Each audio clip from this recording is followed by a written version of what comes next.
വയനാട് ജില്ലയിൽ 15 ദുരിതാശ്വാസ ക്യാമ്പുകളിലായി 169 കുടുംബങ്ങളിലെ 461 പേരെ മാറ്റിപ്പാർപ്പിച്ചു. ജില്ലയിലെ വിദ്യാഭ്യാസ സ്ഥാപനങ്ങൾക്ക് നാളെ കളക്ടർ അവധി പ്രഖ്യാപിച്ചിട്ടുണ്ട്. മറ്റു ജില്ലകളിൽ നിന്ന് വയനാട്ടിലേക്ക് വരുന്നതിന് യാത്രാ നിയന്ത്രണവും കനത്ത ജാഗ്രതാ നിർദ്ദേശവും ഏർപ്പെടുത്തിയിട്ടുണ്ട്. വയനാട് ജില്ലയിൽ മഴ ശക്തമായി തുടരുന്നതിനാൽ വെള്ളപ്പൊക്ക മണ്ണിടിച്ചിൽ ഭീഷണിയുള്ള പ്രദേശങ്ങളിലെ ആളുകളെ മാറ്റി താമസിപ്പിക്കുന്നതിന് വൈത്തിരി, മാനന്തവാടി, സുൽത്താൻ ബത്തേരി താലൂക്കുകളിലായി 15 ദുരിതാശ്വാസ ക്യാമ്പുകൾ തുറന്നു. ക്യാമ്പുകളിൽ 169 കുടുംബങ്ങളിലെ 461 പേരെയാണ് മാറ്റിപ്പാർപ്പിച്ചത്. 152 പുരുഷന്മാരും 188 സ്ത്രീകളും 98 കുട്ടികളും 23 പ്രായമായവരുമാണ് ക്യാമ്പിൽ കഴിയുന്നത്. വൈത്തിരി താലൂക്കിൽ 10ഉം മാനന്തവാടി താലൂക്കിൽ 3ഉം സുൽത്താൻ ബത്തേരി താലൂക്കിൽ 2ഉം ക്യാമ്പുകളാണ് പ്രവർത്തിക്കുന്നത്.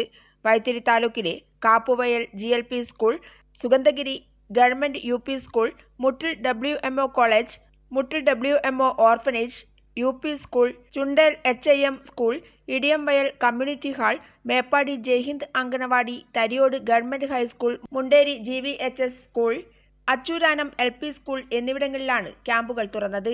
മാനന്തവാടി താലൂക്കിൽ Pulinjal school, Makkiyad holy face school, Periya GUPS എന്നിവിടങ്ങളിൽ ക്യാമ്പുകൾ തുറന്നു. സുൽത്താൻ ബത്തേരി താലൂക്കിൽ ശ്രേയസ് കലിൻകര GUP സ്കൂൾ എന്നിവിടങ്ങളിലാണ് ക്യാമ്പുകൾ തുറന്നത്.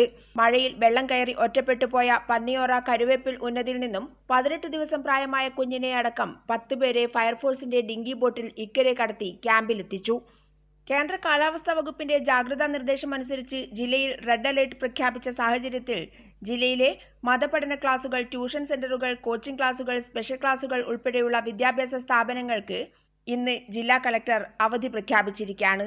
റെസിഡൻഷ്യൽ സ്കൂളുകളിലെയും കോളേജുകളിലെയും കുട്ടികളുടെ സുരക്ഷിതത്വവും സ്ഥാപന മേധാവികൾ ഉറപ്പുവരുത്തേണ്ടതും സാഹചര്യം അനുസരിച്ച് ആവശ്യമെങ്കിൽ കുട്ടികളുടെ സുരക്ഷ കണക്കിലെടുത്ത് അവധി നൽകാവുന്നതുമാണെന്ന് കളക്ടർ അറിയിച്ചു. ജില്ലയിൽ ദുരിതാശ്വാസ ക്യാമ്പുകളായി പ്രവർത്തിക്കുന്ന സ്കൂളുകൾക്കും കോളേജുകൾക്കും ഇനി ഒരു അറിയിപ്പ് ഉണ്ടാകുന്നതുവരെ അവധി തുടരുമെന്നും കളക്ടർ അറിയിച്ചു. കൈരളി ന്യൂസ്, വയനാട്.